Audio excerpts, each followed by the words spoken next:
دينا سر بابتي كتر آياتي 228 لا بري 36 والمطلقات يتربصن بأنفسهن 3 قروء أو آفرتاني كطلاق دراون أيوان هاي لقل أوي بيشو أجر بياوك طلاقي ده أو آفرتا تشيبكا بس أما تايمت نية بو همو مطلقاتك أجر بياو آفرتي طلاق ده أو آفرتا تا كي خوي أبي تخاوني خوي تا كي أو بياو بوي هي أجر طلاق يكم بي وطلاق دوم بي جنكي بيني توا سي قرأ كبياو ترى عدي رجعي ما نهاية طلاقي رجعي يكم طلاق كبياو أيدا بوي هي تا سي قرأ أجر آفرتك خزانك أكوت عادة حاملة نبو ولو أنا نبو كنكوتنا تحيز ولو أنا نبو كلحيز إن بون بيوميات بون يعني 8 جورة تربو أجر 8 جورة تربو لحيز بيوميات بوبو أو سيمانا بلام أجر آفرتك بو أكوت عادة وحاملة ودجيان نبو أو كاتا أم آفرته بوي هي تاسيا قرأ شاور ربكا تاسيا قرأ أو بيوا بوي هي بيقرنتوا قرانا وكشي بوا أبي لبردم دو شايته بلا يوم من قران بوا يتلقيتو جني بلا طلاقك الروي بلا طلاقك الروي قرأ يعني سي قرأ إمام الشافعي فرمي سي باكيتي إمام أبو حنيفة فرمي سي حيض خلافك لبيني أوانا بلغيك معناها تأيدي قولك إمامي أبو حنيفة عكا بلغيك معناها على العموم تا ما ويا آفرت بوي هي تشيبكا صبر قريو شاورانك بياوكش بوي هي بيقرنتو أما طلاق بس طلاقي شيء الروح طلاقي شيء الروح نا بلى لأن لو بينا روج يدور روج سير روج تا سي قرأك تواوبو أو جنبوي هي شوي بينكاتو بلى يترجنك بيت خاوني خوي أتواني شوي بيبكاتوا بلان بماري تازة بشاية تازة بمارا بريني تازة أتواني شوي بيبكاتوا أتواني بينكاتوا بايك طلاقش لدو طلاقش أما هي لدو ام طلاقش هر مجالي كيتياي أو بياوبي هي لماوي سي قرآن باشيمان بيتو ورجوعي كاتوا بلان كالرجوعي كرده ودو طلاقي روية يك طلاقي مني اگر قرآنش تابو جنكي بوي هي خو حافظي ليبكا بوي شي شو تبكاتو باش اي لسيم طلاقه تو سيم طلاقي ده اي سباسيكا او تر بينينك وبينولاي كبرى رجعينيه او رجعينيه ام بينونا الكبرى بتشيكاتي اوتي طلاق الرجعيه بتشيكاتي اوتي بينوني صغرايا بتشيكاتي اوتي بينوني كبرايا اجر لما وي قرأكا قرانيا وي سي قرأكا او الرجعيه اجر لسي قرأكا تيبري كرد لطلاقي كمو طلاقي دون بينوني صغرايا يعني بوي هي هل بيخوازيتوا بس ما ماريويني تازه بلان طلاقي السيم دواي طلاقي سيم تر بينوني كبرايا يعني قرانا والنية إلا لو حالتك إيسا باسيكا آياتك باسيكا أقامان ليبي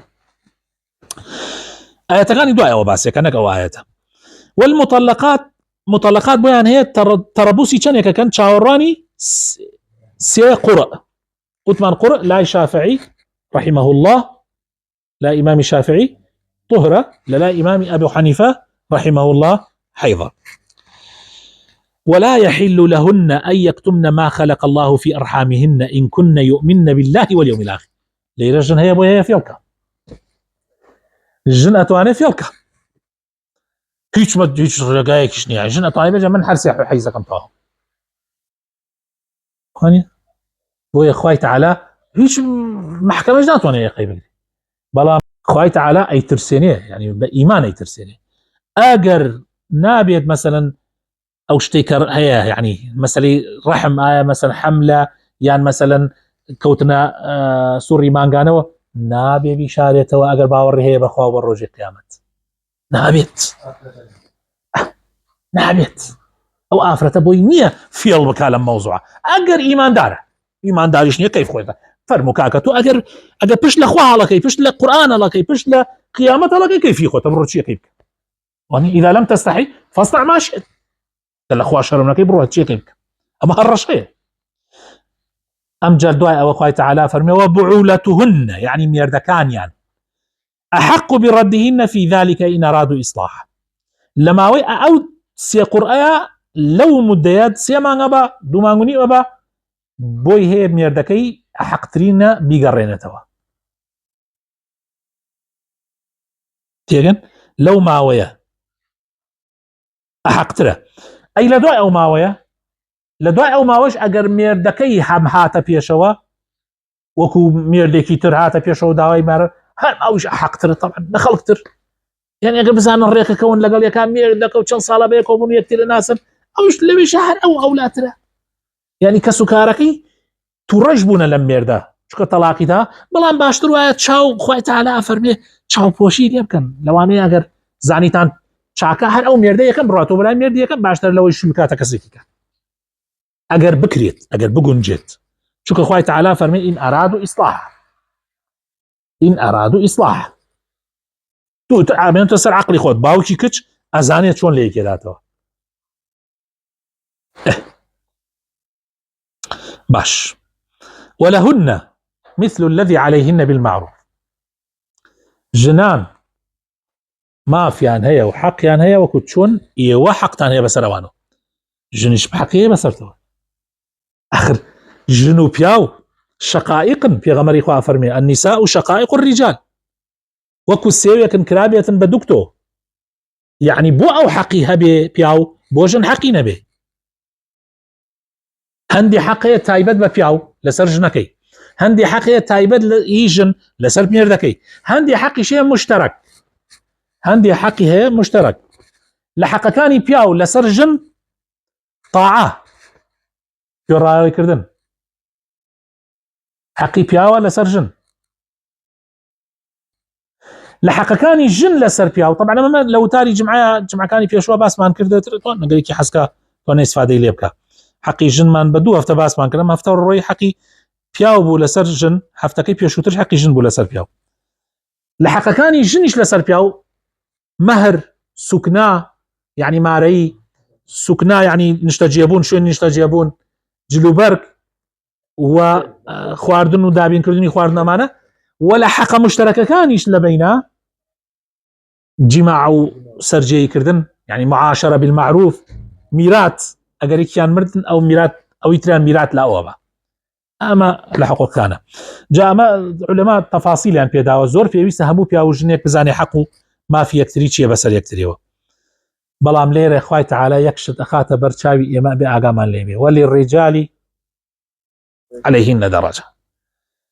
پیاوان دەرەجەیەکیان هەیە بەسەر ئافرەتانەوە. پلەیەک ئەویش پلەی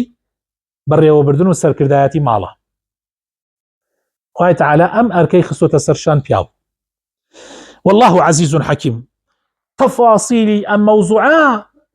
زۆر قسە لەسەری کراوە. بەڵام خوای تەعالا بە دوو سیفەتی خۆی یەکلایە کاتەوە. تۆ باوەڕت بەخوا هەیە؟ بەڵێ. قەناعەتت وایە خوا عادلە و زوڵم ناکە؟ بەڵێ. قەناعەتت وایە خوای تەعالا چی باشە بۆ مرۆڤ ژن و پیاو ئەوەتان بۆکە؟ بەڵێ. دەی خوای تەعالا ئەفەرمێ ئەوە بکەن. و خوای تەعالاش عەزیزە یعنی بەدەسڵاتە خۆخوا بیویستە هەر شتێ بکە ئیکا. و حەکیمیشە و دانایە هیچ شتێ لە شوێنی خۆیان لە کوێی خۆیان نەبێ داینانە. خوا وا ئەفەرمێ ئەمە باشترە بۆ مرۆڤایەتی، بۆ خانەوادە، بۆ نەوەی ئادەم و نەوەی حەوا عەلەیهیمە سەلام. جابێ ئاگامان لێ بێ.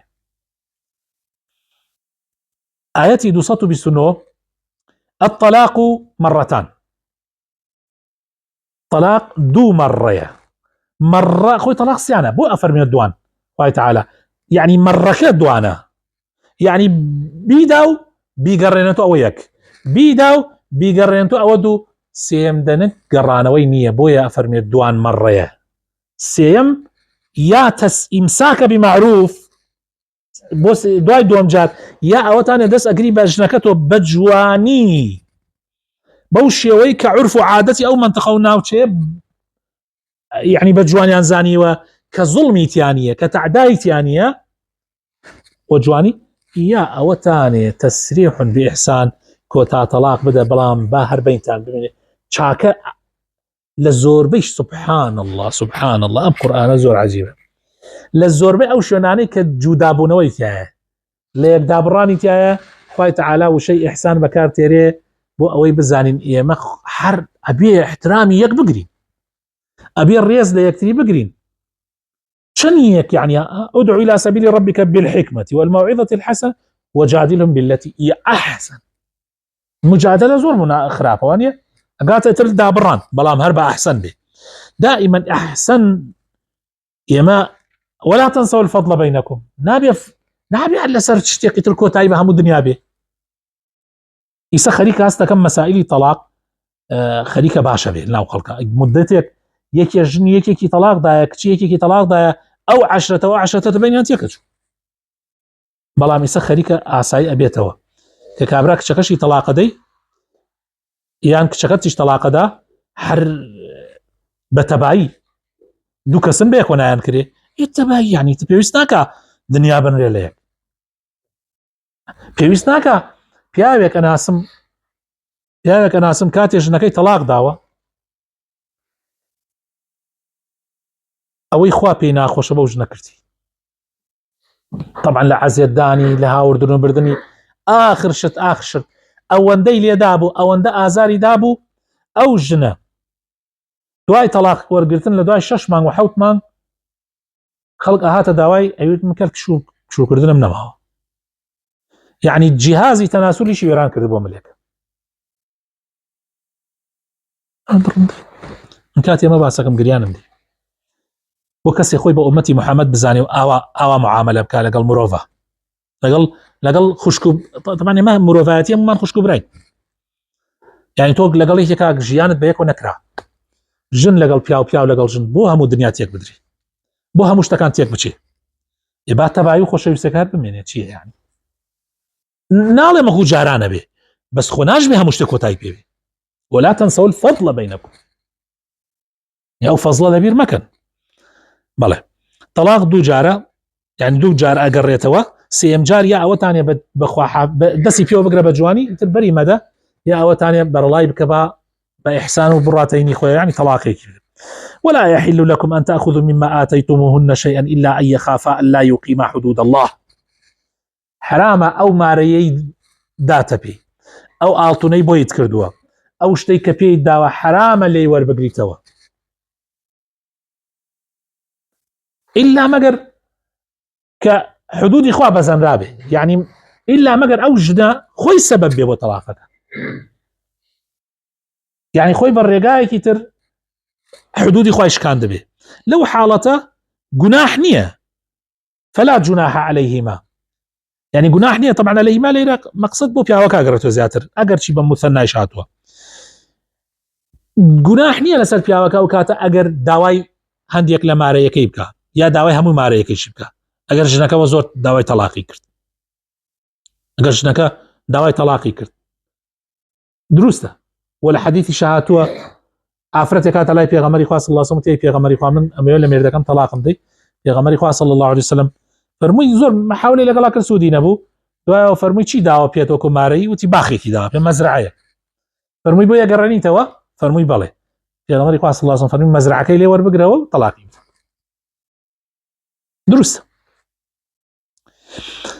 فإن خفتم ألا يقيما حدود الله فلا جناح عليهما فيما افتدت به تلك حدود الله أما حدود إخوة وسنود إخوة مطر فلا تعتدوها أما حدود السنور كان إخوة مي بزينا ومن يتعدى حدود الله هركس حدود إخوة ببزينه تيبر بكا بسرعة تيبر بيشيل بكا فأولئك هم الظالمون بالراسي أوانا استمكار خوي تعالى لاستمكاري بمان باريزي كوتا آياتي أمر من لا بريسي وشش آياتك 230 جماري 230 خوي تعالى فرمي فإن طلقها ئەی ئەگەر تەواو پیا و تەلاقی دا هەر سێ تەلاقەکە ڕۆیشت تەلاق یەک ڕۆی ئەمە ڕەبتە ئاەتەکان بە یەک ڕەبتە تەلاق دوو ڕۆی سێم تەلاقیشی دا سێم تەلاقیشی دا چی بکات ئایا پەشیمانەوە بوو دوای سێم تەلاقتی واللهی کاکە ناکرێ و ئەم مامۆساکە و ئەو مامۆساکە و ئەم لا ئەو لا مەجالی تایە ئەگەر شەرعەن تەلاقەکانی کەوت بێ ئەگەر خلافەکەیە لەم جۆری تەلاقەکان ئەگەر لە ئەخیرا عولەما متفق بوون لەسەر ئەوەی تەلاقەکانی کەوتووە تەواو فلا تحل له ئیتر دروست نییە بیخوازێتەوە جارێکی تر من بعد لە دوای ئەوە إلا لە یەک حاڵەتە حتى تنكح زوجا غيره ئەم تەلاقی دا تەواو ئەو ڕۆیە جێگای خۆی ئەم ڕۆیە جێگای خۆی کەسێ داواکاری هاسێکن ئەمە مەوزوعەکەیە کە خەڵکی کەوتووە مەسەلەی مارە بەجاش و تحلیل و ئەوەی کە پێغەمبەری خوا صلی الله علیه و سلم لعنەتی لێ کردووە لەو کەسەی کە بۆ یەکرێ لەو کەسەی کە ئەیکا لعن الله المحلل والمحلل له پێغەمبەری خوا لعنەتی لێ کردووە لەو کەسە کە ڕۆن کابرا سێ تەلاقی خواردەتەوە و این بۆ دوای ڕۆن مارەیەکەن لە یەک شەوێک لای ئەبێ و بەیانی ئەهێنێتەوە و دووبارە ئەم کڵاواتە کە ئەکرێ طبعا لە شریعەتی ئیسلامە بە هیچ شێوەیەک جێی نابێتەوە ئەوە حیلە شەرعیە حلە شەرعی نییە ئەوە حیلەیە حل نییە حل یعنی چارەسەری شەرعی بەس ئەمە حیلەیە ئەمە فێڵە ئەمە فێڵێکی شەرعیە بە هیچ شێوەیەک مەجالی تیان نییە لە شریعەتی ئیسلامە شتی ئاوا بەڵام دروستە ئەگەر ئەم ژنە دوای ئەوەی پیاوەکەی سێ تەلاقەی دا ڕۆیە ماڵی باوکی خۆی دوای کابرایە کاتە داوای خواستی بۆ ترچووە لای عینەن وەک ژن و مێردی تەواو دوای ماوەیەک پیاوەکە مرد دروستە دوای ئەوە کە عیدەی لەو پیاوە مردووە تەواو بێ دروستە جارێکی تر پیاوی یەکەم ئەگەر بیری لێ کردو و زانی بە یەک و ئەیان کرێ ئەمانە دروستە بڕۆتەوە داوای یعنی سێ تەلاقەیەکی تری بۆ دروستە بێتەوە هەروەها ئەگەر پیاوی دووەم کە ئەم شووی پێ کردووە خۆی یعنی زانی ناکرێت لەگەڵ ئەم پیاوە لەگەڵ ئەم ژنە پیان نایان کرێ بە یەکەوە پیاوی دووهەم زانی لەگەڵ ئەم ژنیان نایان کرێ بە یەکەوە تەلاقی دا و عیدەی تەواو بوو و نەیگەڕانەوە کابرا و ڕجوعی نەکردو عیدەکە تەواو بوو بووە بەینونەی سوغرا یا بەینونەی کوبرا ئەو ژنە دوای ئەوە ئەگەر ئەم پیاوەی یەکەم هاتە داوای دروستە بڕاتەوە داوای و دروستە شووی پێ بکاتەوە و ئەم جا سێ تەلاقیشیان هەیە سێ تەلاق جا ئەم ئاەتەکە وا فەرمێ فإن طلقها ئەگەر دوای سێم تەلاق پیاوی یەکەم تەلاقی دا فلا تحل له من بعد دروست نییە بیخوازێ بە هیچ شێوەیەک حتى تنكح زوجا غيره إلا مەگەر شووی کردی بێتە یەکێکی کە دوای مردنی ئەو یان تەلاقدانی ئەو ئەم بیخوازێتەوە دروستە فإن طلقها پیاوی دووەم ئەگەر تەلاقی دا فلا جناح عليهما أن يتراجعا ئەو کاتە دروستە بیخوازێتەوە بەڵام ئەمیش بە شەرت إن ظنا أن يقيما حدود الله ئەگەر گومانیان وابوو یعنی گومانی زۆرینە لەسەر ئەوە بوو کە وتیان ئێمە ئەتوانین ئەم جا بە یەکۆ بمان کرێ و سنوورەکانی خوا بپارێزین ئەم جا ئەمان کرێ بە یەکەوە بەو مەرجە دروستە بیخوازێتەوە ئەمە حدودی خوایە ئەمە سنووری خوایە مەی بەزێنن خوای تەعالا ڕوونی کردوتەوە بۆ ئێمەی مسلمان تاوەکو لقومی يعلمون بۆ قەومانێک بۆ کەسانێک کە مسلمانن و زانان و شارەزان و ئەیانەوێت لە شریعەتی خوا تێبگەن داواکارم خوای پەروەردگار بخاتە ناو جوانەکانی خۆی هیدایەتمان بدە